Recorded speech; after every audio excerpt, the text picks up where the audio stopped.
અંકલેશ્વરથી સુરત જતા માર્ગ પર ગણતરીના સમયમાં એક સાથે બે અકસ્માત સર્જાયા હતા. સદનસીબે કોઈ જાનહાનિ સર્જાઈ નથી.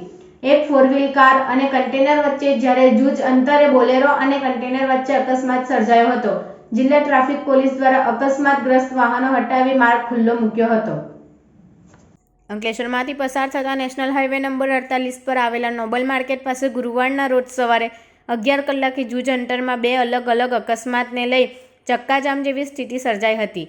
જ્યાં એક કારને કન્ટેનરમાં ઓવરટેક દરમિયાન પાછળથી ટક્કર વાગી હતી, તો અન્ય એક બોલેરો ગાડી સાથે કન્ટેનરની પાછળનો ભાગ જઈને ભટક્યો હતો. જૂજ અંતરમાં અંતે ગણતરીમાં સમયમાં એ અલગ અલગ અકસ્માતને લઈ વાહનો કતાર સુરત તરફના માર્ગ પર લાગી જવા પામી હતી. ટ્રાફિક પોલીસ દોડી આવી વાહનોને દૂર કરી પુનઃ હાઈવે શરૂ કર્યો હતો. સદનસીબે બંને અકસ્માતમાં કોઈને ઈજા પહોંચી નથી.